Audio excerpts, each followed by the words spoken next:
Bonjour tout le monde, ici Dominique Lessard. Le but de cette vidéo est que vous puissiez faire des manipulations de niveau expert rapidement et facilement pour que vous puissiez faire une différence à la maison, au travail, à l'école.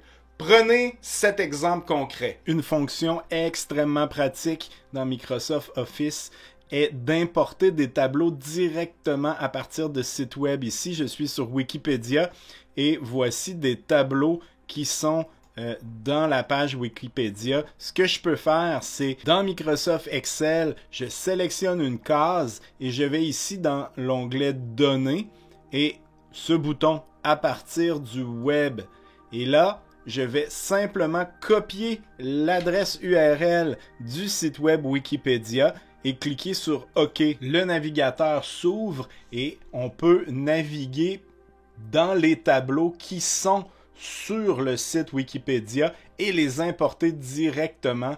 Alors on voit le tableau qui a été importé avec toutes les bonnes colonnes, les informations. On a même notre feuille qui a le bon titre. Donc c'est vraiment rapide l'importation de données par le web. Maintenant, une autre façon d'importer des données dans Excel, c'est d'utiliser notre téléphone. En fait, on peut scanner une feuille. Si quelqu'un nous apporte une feuille avec des données, on peut littéralement scanner avec notre téléphone et créer directement un tableau à partir de notre téléphone. Donc, je vous montre comment faire. Il va falloir aller télécharger l'application Microsoft Office dans le App Store ou le Play Store. Une fois que l'application est ouverte, on va simplement cliquer en bas à droite sur Action, puis on va aller chercher le bouton Images en tableau.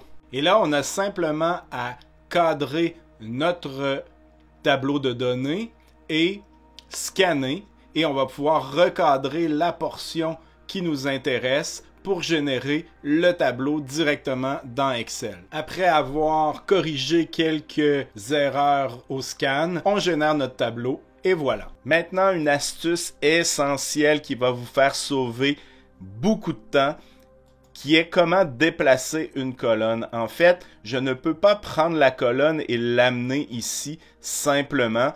Si je veux prendre la colonne F et la mettre entre la C et la D, donc prix entre mois et pays, je vais devoir insérer une colonne, copier cette colonne et ensuite effacer la colonne F. Mais il y a un truc beaucoup plus rapide et beaucoup plus simple que vous devriez connaître, qui est d'utiliser le bouton Shift. Donc, ce qu'on va faire, c'est qu'on va sélectionner notre colonne.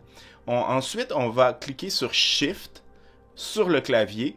On va approcher notre curseur du côté de la colonne jusqu'à temps qu'on voit les 4 flèches apparaître.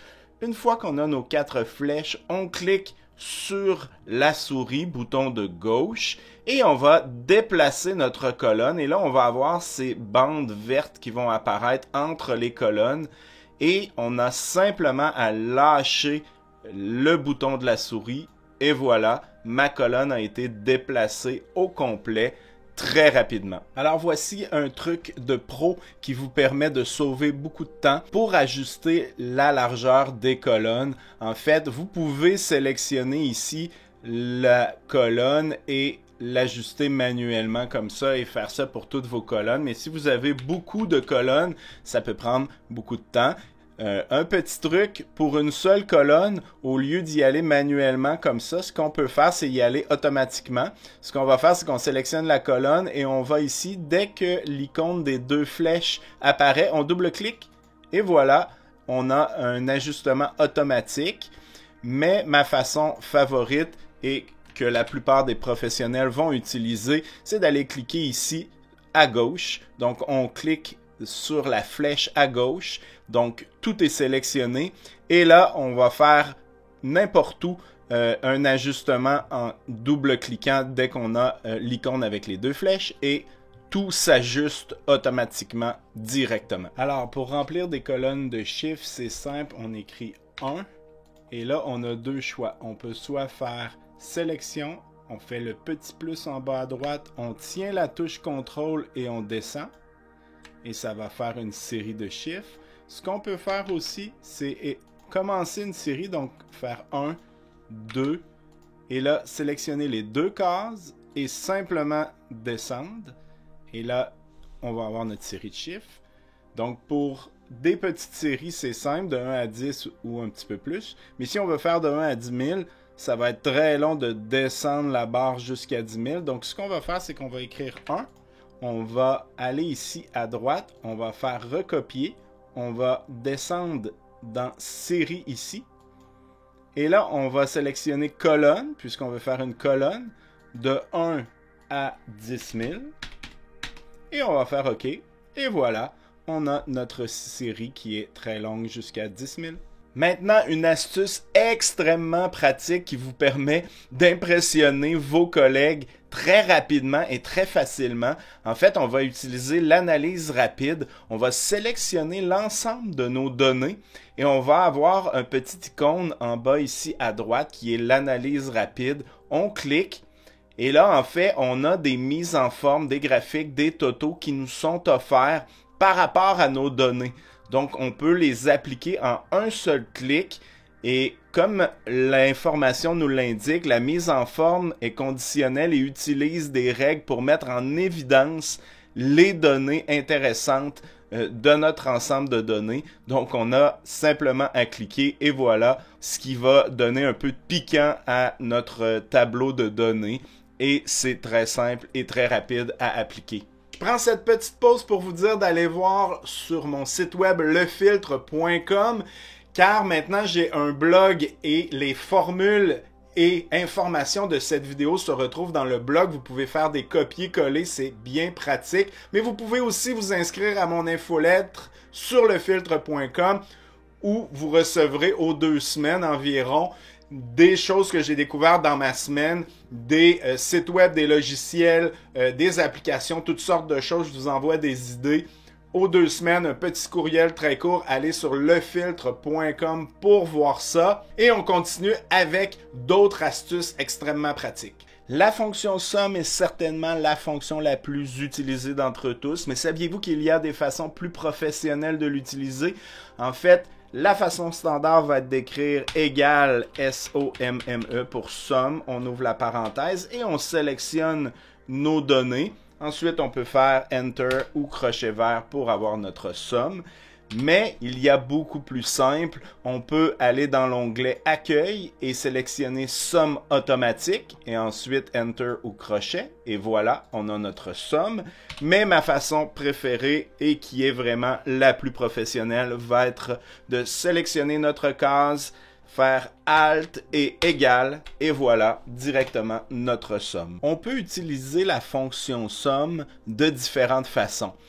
Ici, j'aimerais connaître la somme des prix, mais uniquement pour le Canada. Je vais utiliser pour ce faire la fonction somme-si. Donc, je fais égal, j'écris somme, point, si, j'ouvre la parenthèse, et là, je vais avoir 3 éléments à entrer. Le premier est la plage, donc la colonne dans laquelle je vais avoir mon critère de sélection. Donc ici, c'est pays. Je sélectionne tous mes pays. Ensuite, je vais sélectionner mon critère. Donc, mon critère ici va être le Canada. Donc, double apostrophe. J'écris Canada, double apostrophe. Et maintenant, je m'en vais à mon 3e élément qui est la somme de la plage. Donc, l'élément que je veux calculer, en fait, qui va être les prix. Donc, je sélectionne l'ensemble des prix. Je ferme la parenthèse. Donc, on a la formule complète qui est ici. Donc, ma plage, mon critère, Canada, et mes éléments que je veux calculer. Et je fais Enter. Et voilà, j'ai la somme uniquement pour le Canada. Une fonction vraiment facile à utiliser qui fera de vous un super-héros d'Excel est la fonction compter si. Ça nous permet de compter à l'intérieur d'un ensemble de données des éléments si un critère est rencontré. Par exemple, ici, j'aimerais savoir le nombre de pays qui vendent de l'orge. Donc, ici, c'est simple, il y en a 6, mais si j'avais un énorme ensemble de données, j'utiliserais la fonction compter si. En fait, cette fonction va comme suit, égale NB pour nombre et .SI, donc comptez ci, ouvre la parenthèse, et là on va déterminer notre plage de données, donc c'est les produits ici. Ensuite, on va déterminer notre critère, donc nous on veut compter l'orge, donc on écrit orge entre deux doubles apostrophes, et on ferme la parenthèse, et voilà, on fait Enter, et voilà, le nombre est 6, donc 6 pays vendent de l'orge. Je vous montre une fonction qui va être extrêmement utile pour vous, mais non seulement ça, qui va vous permettre d'impressionner les gens autour de vous, vos collègues. La fonction est ci. En fait, j'ai créé une colonne action. Ce que je veux analyser avec cette fonction, c'est ma quantité. Donc, je vais déterminer que si mes unités vendues sont inférieures à 1000, je veux écrire ici une action, disons augmenter. Donc, je vais faire un test et je vais automatiser tout ça. Vous allez voir. Donc, je fais égal, j'écris ci, j'ouvre la parenthèse et là, je vais faire mon test logique. Donc, je vais dire si ma quantité de cette case est inférieure à 1000 unités, je vais vouloir augmenter mes ventes. Mais si elle est supérieure, je vais simplement dire super. Donc, et je ferme la parenthèse. Donc, on a 3 éléments. Le premier est notre test logique. Donc, si cette case, la quantité dans cette case est inférieure à 1000 unités, je vais dire augmenter. Si elle est supérieure, je vais simplement dire super. Et je fais Enter. Donc, ici, 1600, c'est supérieur à 1000 unités, c'est super. Je descends le tout et on voit que ici, c'est super, ici, c'est super, mais ici, à 888, je suis inférieur à 1000 unités. Il faut augmenter. Ça vous permet de créer un test logique en utilisant la fonction si. Et c'est vraiment pratique. Maintenant, je fais un petit survol d'une des fonctions les plus puissantes d'Excel, qui sont les tableaux croisés. En fait, on va simplement cliquer n'importe où dans notre ensemble de données. On va aller dans Insertion.